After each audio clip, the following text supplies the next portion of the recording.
Thank you, Susan. Your Honor. Thank you, Your Honor. Yang terbaru-baru ini ada kabar yang cukup menghebohkan kita semua. Jadi ada seorang ibu yang tega meninggalkan bayi berusia 16 bulan sendirian di rumah tanpa pengawasan siapapun dan hanya ditinggalkan dengan beberapa botol susu di tempat dia area bermain.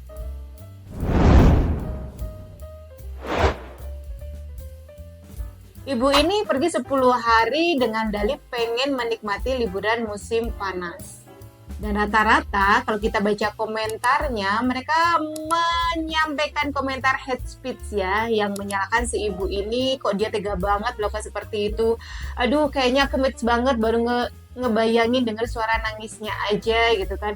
Kok tega banget sih ada ibu-ibu yang dia rela meninggalkan anaknya seperti itu. Padahal aku kalau jadi ibu aja meninggalkan lama-lama itu nggak bisa gitu, nggak memungkinkan. Nah, kita akan bahas dari sisi yang lain ya.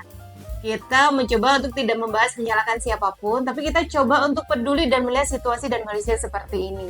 Karena bisa jadi hal seperti ini tidak hanya terjadi di luar negeri, tapi sebenarnya terjadi di sekeliling dan sekitar kita.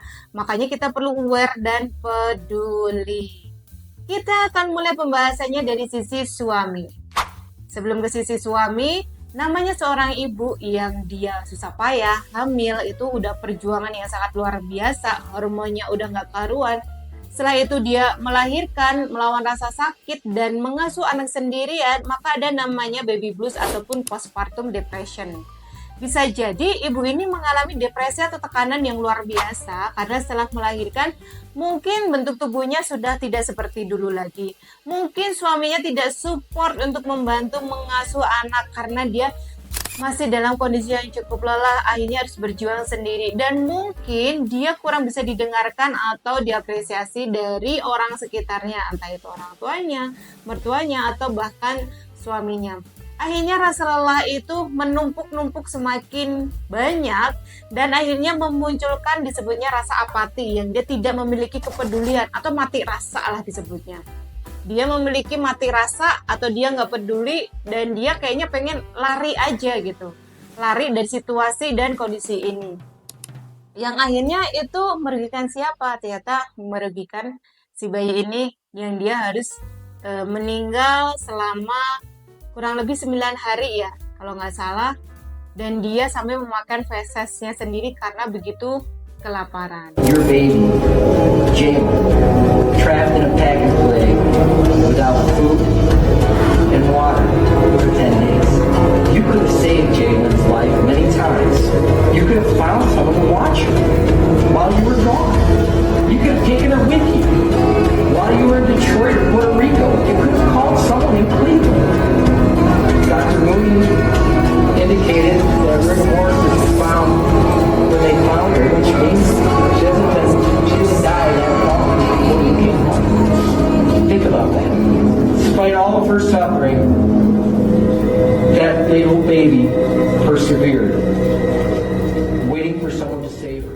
Nah, sahabat semuanya, kondisi ini pun kita perlu aware ya. Bagaimana di sekitar masyarakat kita juga banyak sekali ibu-ibu yang ketika dia setelah melahirkan, tolong dong mulutnya jangan nyinyir gitu. Ih, anaknya kok kurus banget. Ih, sekarang habis lahiran kok bodinya kayak gitu banget nih. Kamu gemoy banget. Ih, kok kayak gitu sih? Habis lahiran mukanya nggak keurus, awut-awutan. Kamu nggak cantik dulu lagi. Kata-kata nyinyir itu yang mungkin bagi orang biasa yang belum pernah melahirkan, biasa aja kedengarannya. Tapi bisa jadi ada beberapa ibu yang mendengarkan kata-kata itu tuh cukup mendalam, berbekas, dan akhirnya dia memikirkan terlalu lama banget, dan akhirnya muncul overthinking, dan akhirnya muncul dorongan atau hasrat yang lainnya. Karena di Indonesia itu bukan hanya seperti itu, banyak kasus ini nih contohnya, seorang ibu yang menusuk anaknya beberapa kali, karena bisa jadi dia udah terlalu banyak mendengar hal-hal yang negatif gitu kan, dan dia tidak diapresiasi dan tidak dilihat perjuangannya sebagai seorang ibu. Kok tega banget ya, misalnya para netizen bilang seperti itu. Sekarang kita perlu lihat, bisa jadi ibu ini cukup kelelahan. Kenapa nggak kita coba dengan komentarnya membantu meringankan beban mereka? Dan kasus seperti ini tuh cukup banyak. Kita bisa lihat beritanya yang ini berjibun banyak banget kalau di Indonesia. Itu cukup seharusnya memunculkan awareness atau kesadaran dari kita semua biar mulut ini nggak terlalu nyinyir gitu ya. Dengan ibu-ibu yang dia memang punya anak. Karena ketahanan mental seseorang itu juga berbeda. Dan sebenarnya ada satu message yang ingin saya sampaikan ke sahabat semuanya. Ternyata bukan hanya tadi di Amerika, bukan hanya di Indonesia, tapi ada di negara yang lain bahwa anak-anak ini mereka mati kelaparan, tertimbun di reruntuhan, dan mereka tidak mendapatkan akses makanan apapun. Artinya dia memang diam-diam akan diam-diam meninggal dalam penderitaan karena tidak mendapatkan apapun yang bisa dikonsumsi. Dan itu yang membuat kita jauh lebih aware lagi. Ternyata dunia ini sedang tidak baik-baik saja dan kita perlu memberikan peran dan kontribusi kita untuk menciptakan lingkungan yang positif, lingkungan yang kondusif, bahwa kita perlu support ibu-ibu yang baru saja melahirkan, yang punya anak. Jangan sampai mereka punya depresi, jangan sampai mereka melakukan kekejaman-kekejaman yang lain, dan jangan sampai mereka melampiaskan itu ke anak-anak gitu.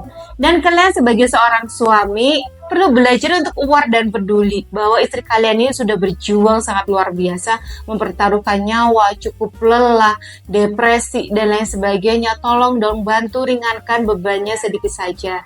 Kasih waktu sesekali buat dia me time. Kalian yang ambil alih, bantu ganti popoknya, bantu siapin susunya, bantu gendong, bantu menenangkan, dan kalian bisa membantu aktivitas-aktivitas yang lainnya. Oke. Nantikan lagi video-video yang lainnya. Jangan lupa like, komen, dan subscribe-nya. Nyalakan tombol loncengnya. Sampai jumpa lagi. Assalamualaikum warahmatullahi wabarakatuh. Bye!